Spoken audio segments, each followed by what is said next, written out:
Reading with your kids. Hola, ni hao, konnichiwa, assalamu alaikum, shalom, jambo, bienvenidos. Hi, my name is Jedley, and this is the Reading with Your Kids podcast. We're coming to you from the beautiful neighborhood of Reedville in the southwest corner of Boston, Massachusetts. We are so delighted that you're part of our beautiful Reading with Your Kids family. Please be sure to subscribe to the show on the iHeartRadio app, Spotify, wherever you find your podcast. Our guest today is helping us kick off Red Ribbon Week, the founder of the Red Ribbon Week campaign, Peggy Sapp. As you will hear during our interview with Peggy, I learned about the Red Ribbon Week campaign decades ago by being invited into schools to present my live educational magic shows to help celebrate that school's Red Ribbon Week celebration.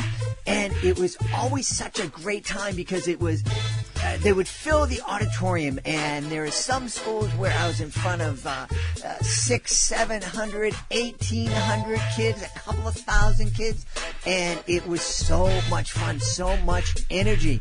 Well, this year, I am not going to be in front of any kids, not in person anyways. I am going to be performing for loads and loads of kids this Red Ribbon Week and throughout the fall, but I'm doing it virtually via Zoom or Google Hangouts or whatever platform schools are learning on. And I'm presenting it to kids who are 100% virtually learning or in a hybrid situation where some kids are in school or some kids are learning at home. Whatever way that your kids' schools are learning, I've adapted my show to be able to be presented to those kids. And I would love to come into your community, no matter where you are in the world. That's the beauty of technology. I can actually present. Last week I was presenting a show for kids in Puerto Rico in the morning, and then kids in California in the afternoon. It's amazing. I would love to come to your community. Please take a minute to visit my website, readingwithyourkids.com. Click on the Parents Click Here button at the top of the page, and then scroll down to where it says Live Events, and you'll find out all about our brand new show. The magic between us is respect and kindness, created especially for virtual performances. Joining us right now from beautiful Miami in Florida, she is the president of the National Red Ribbon Campaign. Please welcome to the show, Peggy Sapp. Peggy, how are you? I am just great, Jed. Thank you so much for having us. I'm really excited to have you on Red Ribbon. The folks who listen to the show, they know that I have been presenting educational magic shows all around the country for over 30 years. And for a long time, Red Ribbon Week was always my biggest week. I would be doing 5 performances in different schools and running ragged. It was really fun to do when I was younger. I don't know if I could do it that many these days, but it was always something that was really important to me. And so, tell everybody, please, what the Red Ribbon Campaign is all about. What it's all about. I'll tell you how it really started, and then I'll tell you what it's all about, because it's sort of 2 pieces. Mm-hmm. It started after the death of Kiki Camarino, who was the DEA agent who was kidnapped, tortured, and murdered in Mexico. And this was in 1985, I believe, is the actual time that he died. And when his body was brought back to San Diego, where he is and his wife and family are from, people spontaneously at the funeral started wearing the red ribbon, because always with the drug problem, you hear this little thing that says, well, it's not hurting anyone but me. There's nothing that could be further from the truth. It's all linked together. And so we were in some ways part of his having to fight that drug thing, and then he got killed. And so because we're not sending a clear message, there's definitely a link between supply and demand. Mm-hmm. If there's no demand, they don't have a supply. So NFP, and people picked it up and they started taking it to the schools, that was a really great idea. And we were here in Miami, and it was in a March, and the month of March, and we decided, okay, we're going to do this countywide. And we put it together as a whole campaign. And when we did that, because we have so many people coming through our airport back then, not now, but back then, and everyone received a red ribbon. Well, then they started calling us on the phone and saying, we want to do this, we want to do this. But it had taken us actually a whole year to put the red ribbon campaign together. Now, why is this important that I'm telling you all this? Because there were people participating all along, sending a message. It's not about one person. It's about collective thought. So we got that together, and then in 1988, we realized, believe it or not, states and cities and all those people are very competitive with each other. So we informed families, and actually in San Diego too, where California, the Red Ribbon had been huge. We pushed NFP, the National Family Partnership, to take on Red Ribbon. And they did. And so that's how it started. And I'll stop there because you may have a question. Well, one of folks right now, when I started performing educational magic shows and started performing for Red Ribbon Week, I heard this name, Kiki Moreno. It was just a name and there was a story. But now, since I've watched the Netflix documentaries, I'm very familiar, and I'm sure other people are very familiar with who this person was and what happened to him and the really brave struggle that they were involved in for years. So it makes it much more real to me now. And it's kind of sad because now that I'm aware of that history and in that person, now it seems that we don't see as much push for the Red Ribbon campaign, at least here in the Northeast, that we had, a decade or two ago. And I think it's important that we still talk about this. You were talking about, demand, supply. This isn't just helping, the fighting drugs and fighting, asking kids to make healthy choices. It just doesn't affect their lives. It affects our communities, and it also affects countries around the world. There are countries that are torn apart. Mexico, suffering all this crazy violence, and most of the violence is being fueled by getting drugs to the United States. Well, there is a fabulous article in today's Miami Herald. And in fact, I'm going to take it and I'm going to dissect it because it so well explains the drug problem. And remember, Miami is the home of the cocaine cowboys. So here's what the DEA is saying. Drug addiction, not addiction, but drug interdiction, getting the drug, capturing them. They're not getting as much during this pandemic because the businesses are having trouble getting them across. The airports aren't open. The cruise ships aren't open. So supply is not getting here as much as it's needed. So cocaine and those things, the price of it skyrocketed. And guess what? The demand for it has also skyrocketed. Think about that just for a moment. Skyrocketed because, so here's what when I'm thinking about what you say, money. People have to have money to live. The little farmer has to have some money. He doesn't see the chain. Drugs are driven by feelings. We don't want to talk about feelings. We just do not want to talk about feelings. So if you're really feeling down, and in this pandemic, who is not feeling down, right? Well, how do you cope with those feelings? More and more people are coping with drugs. Sales of alcohol is up 282%. So if people can't see the complexity of this issue, they'll say something like, well, Red Ribbon's just a little piece of fluff. That's so far from the truth. Red Ribbon's trying to describe the whole thing. And here's one of my favorite, I get lots of little things from kids where they've done snow cone sales and they'll send us $3. But one of my favorites was from a guidance counselor in Virginia in a school, and she said, thank you for doing Red Ribbon. It's the one time of the year that my kids and their parents will talk to us about their feelings, about their problems. That's really fascinating. Can you expand on that? I'm amazed. Well, it's because think about us and the way our feelings, we go through moods and feelings all day long. And so red ribbon is when it saturates that school and everybody's talking about it. It's okay then for that child to go in and say, I have a problem, or my mom or dad has a problem, or the parents to come in and talk about the problem. So I hadn't thought about this so much until what I was just explaining to you. Red Ribbon, and DEA is our biggest supporter and sponsor, is the way you tie the law, supply, and the average person back into understanding this. Now, is the Red Ribbon going to save you? No, that's not the point. The point is you're going to learn about addiction, you're going to see where you fit in, and hopefully you're going to make a right choice. And a right choice is about a lifetime of right choices, right? Mm-hmm.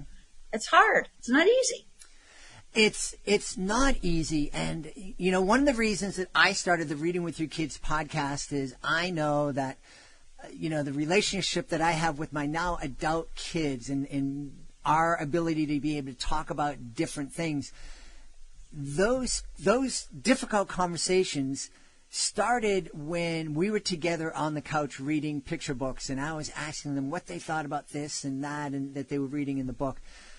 I really believe that this Red Ribbon Week is another great way to just kind of open up the door to start having those conversations that are really important. I know that a lot of parents of kids with second and third graders, fifth graders, they might not want to talk about, I don't want my kids hearing the word drugs, alcohol. They don't need to be exposed to it at this point. But they do. Those conversations need to happen before the kids are offered drugs and alcohol. Jed, you're so right. You're absolutely right. You start talking immediately, and we have one little video that we show of a child driving through the scenery of a modern city, and she sees the word drugs, you know, and it's about a drugstore and all that. Well, that's the time for the parent to talk about the difference between legal and illegal drugs. Of course, then later on, we got into the prescription problem. Mm-hmm. And I want to tell you also, there are two big, if you want to track when drug use goes up and down, they are, the first one is our perception that it's not harmful. You know, I mean, hey, the government, alcohol is legal. That's the drug we've never been able to move down at all. Prescription drugs are not harmful, you know, right? Well, they are harmful if you take them in the wrong way. Mm-hmm. Now, and this is my other takeaway for all you parents. Please get over that you're going to have the big drug lecture with your kids. It's not about that. It's back over here with feelings. How do you cope with your feelings? And then you introduce the drug things about, you know, appropriate ways to deal with your feelings and inappropriate ways that are going to get you into trouble. Mm-hmm.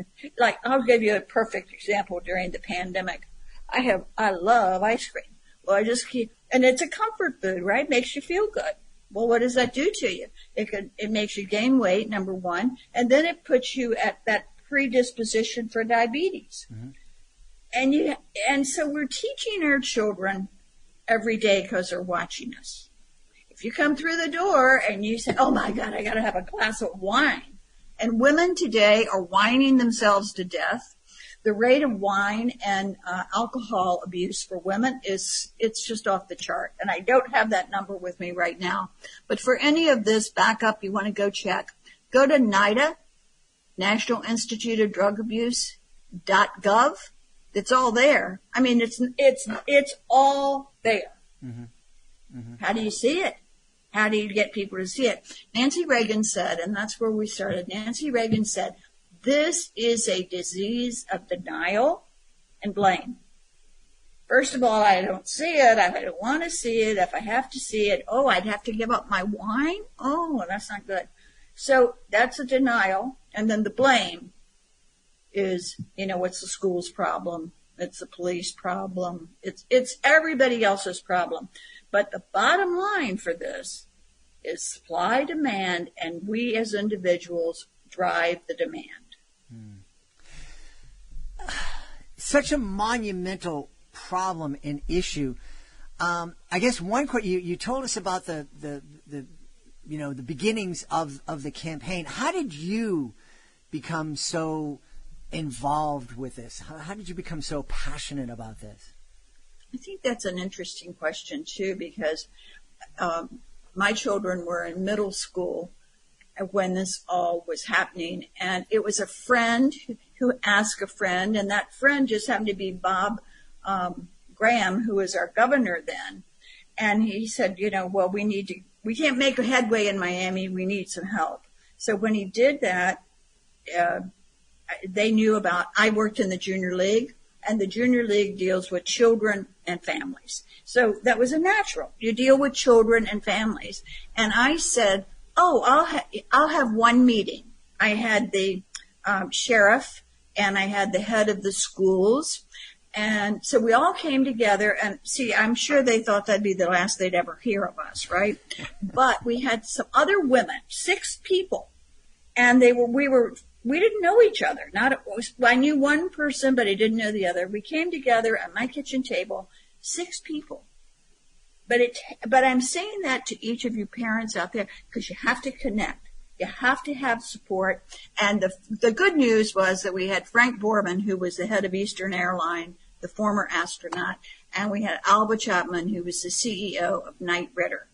So they raised money for us, and the sheriff gave us a couple of old file cabinets, and I'm sure they thought, just give them what they want. The superintendent of schools got it.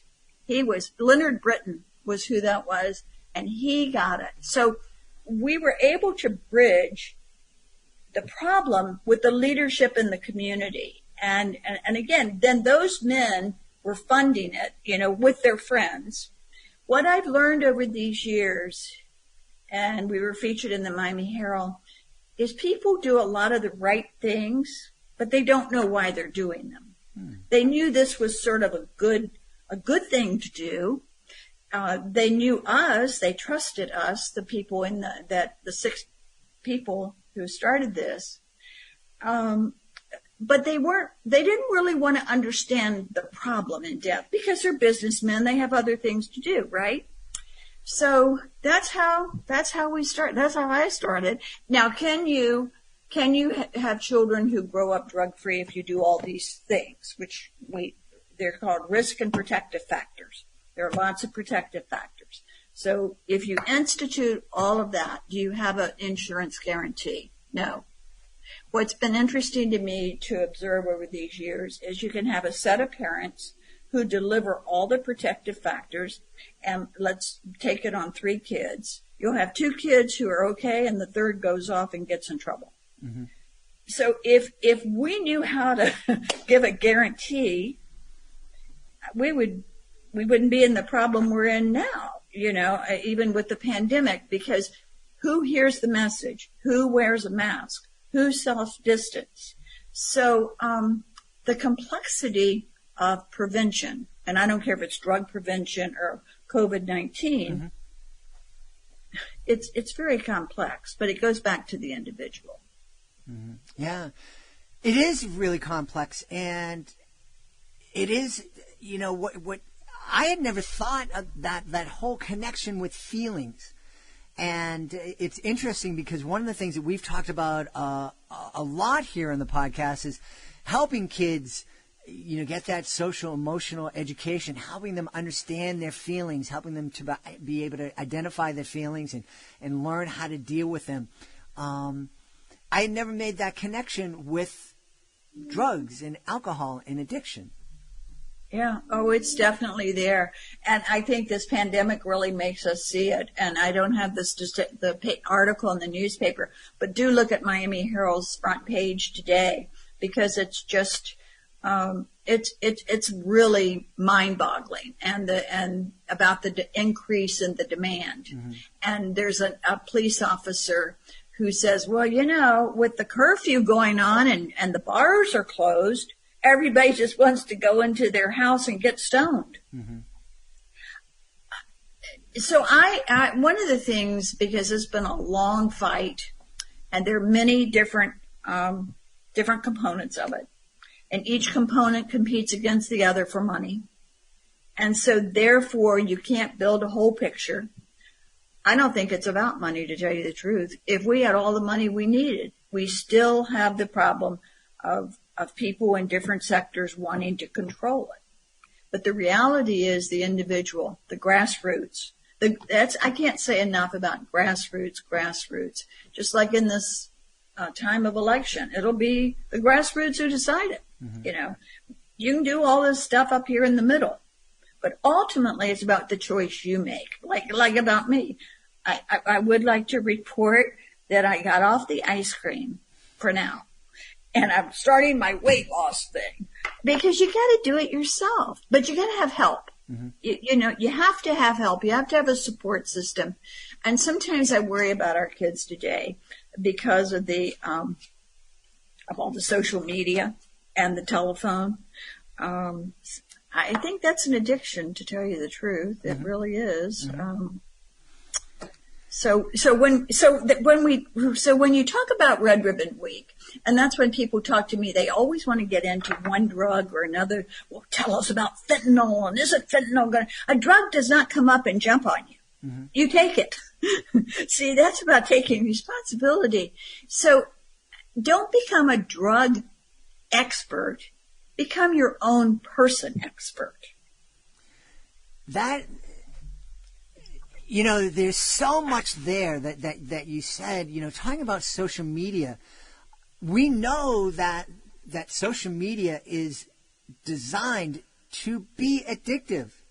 That those notifications, those likes, that's all about hitting the dopamine in kids' brains. The same thing that drugs hit. The same reason people get addicted to drugs is because it releases those dopamines. And the big social media companies, I'm hoping they're not being malicious about it, but they're engineering their platforms to hit those same responses, to get our kids addicted to getting those likes and getting those friendships. And wow, it really is more than just saying no to drugs. And it's understanding addiction. And then again, I encourage you to watch so-called Social Dilemma. Uh-huh. And it's on Netflix.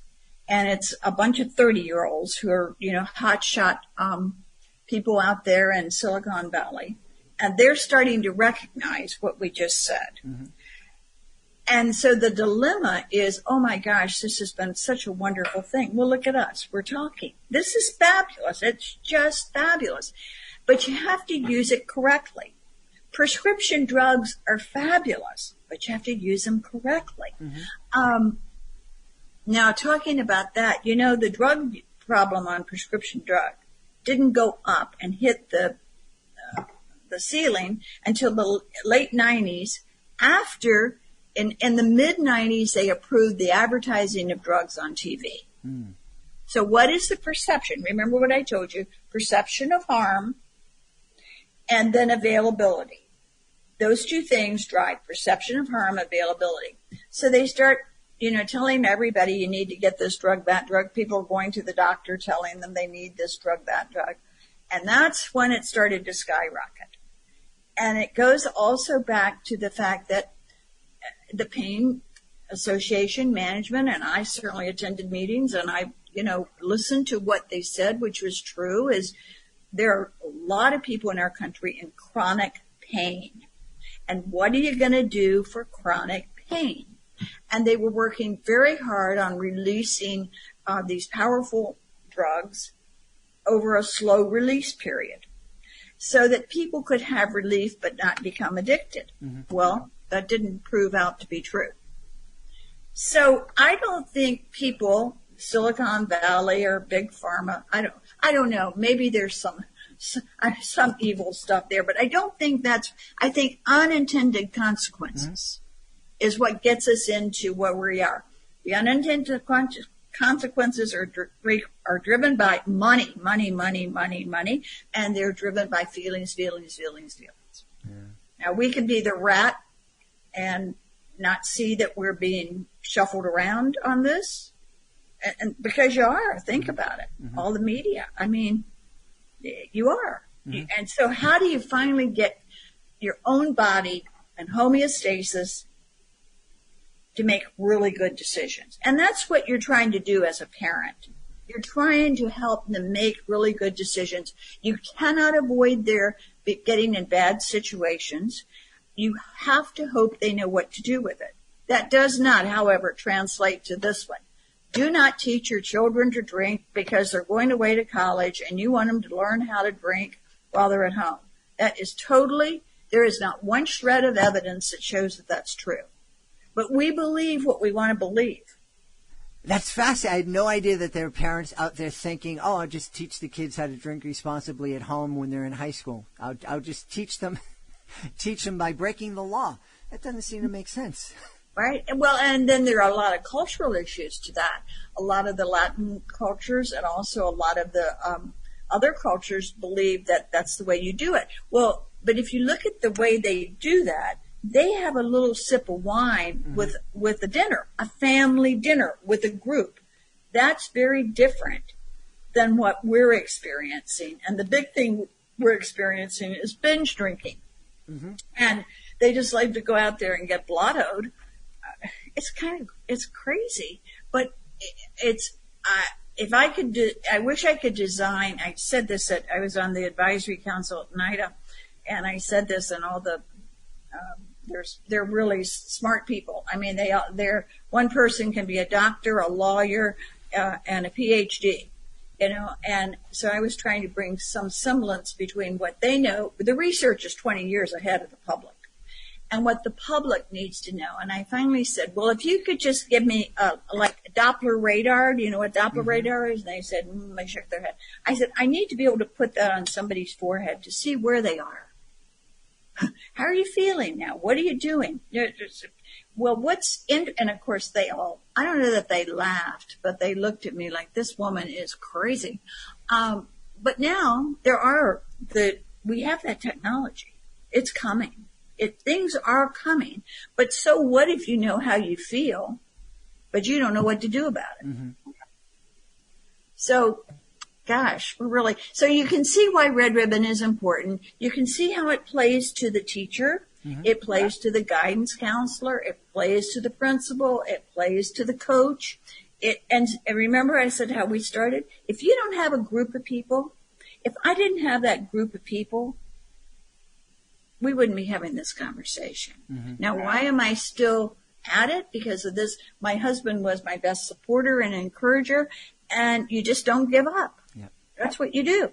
And we haven't solved it. Mm-hmm. And here's the other thing that you'll love, is I've been in the same meeting for all these years at the local, at the state, and at the national. Because we want to repeat. We want to repeat. We want to repeat. But we don't want to move forward. We have to move forward, and I'm hoping we are, because I think more and more families are talking to kids about feelings and helping them become more mindful, live more purposefully. I do hope we're able to make that connection with healthy choices too. It's one of the things that's frustrated me as I did the different magic shows, and I got my big break because the Boston Public Schools had this big grant to do it was called Partners in Prevention, and it was all about getting kids to say no to drugs. And a friend of mine called me up, who was my wife's boss at the time. He said, hey, I want you to write an anti-drug show because we're going to hire you for the whole system. And that kind of is how I broke in, and that was wonderful. But then money shifted, and it's like, oh, we're not saying no to drugs, we're going to say no to alcohol. And then we're going to say no to cigarettes. And next year we're going to say no to violence. And it took me a while, but then it finally dawned on me that we're talking about the same thing. We're talking about the same thing, yes. Yeah.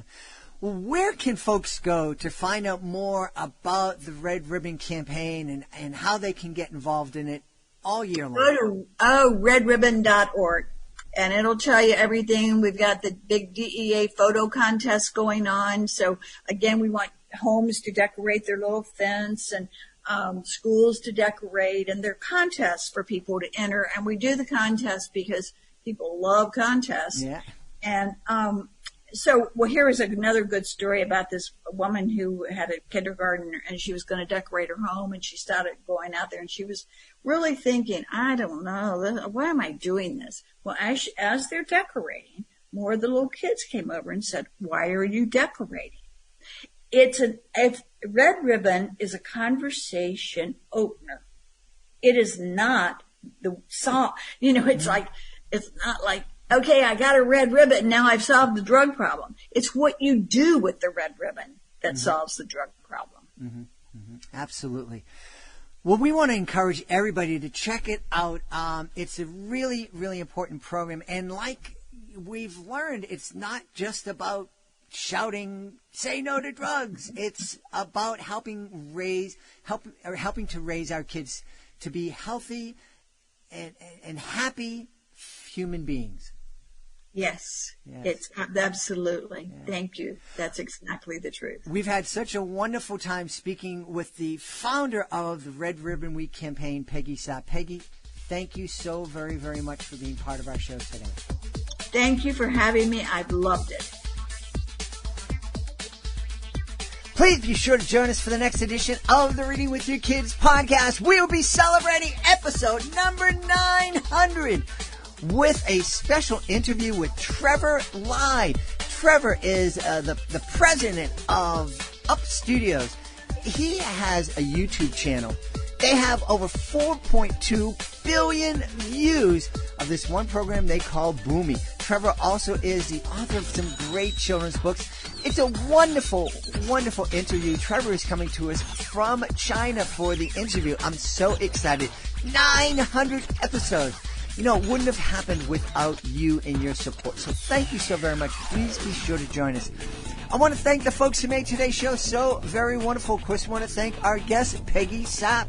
Be sure to go online and find out more about the Red Ribbon Week campaign and all those important messages we need to share with our kids all year long. I want to thank my team, starting with my daughter, Alejandra Doherty, my producer, Fatima Khan, my awesome author, Ambassador Peggy Cotto. I want to thank my beautiful wife for all the support she gives me, but most of all, I want to thank you. Thank you so much for taking the time to join us today, and as always, thank you so very much for taking the time to make the world a better place by reading with your kids. I'll be looking for you on the next episode of the Reading with Your Kids podcast.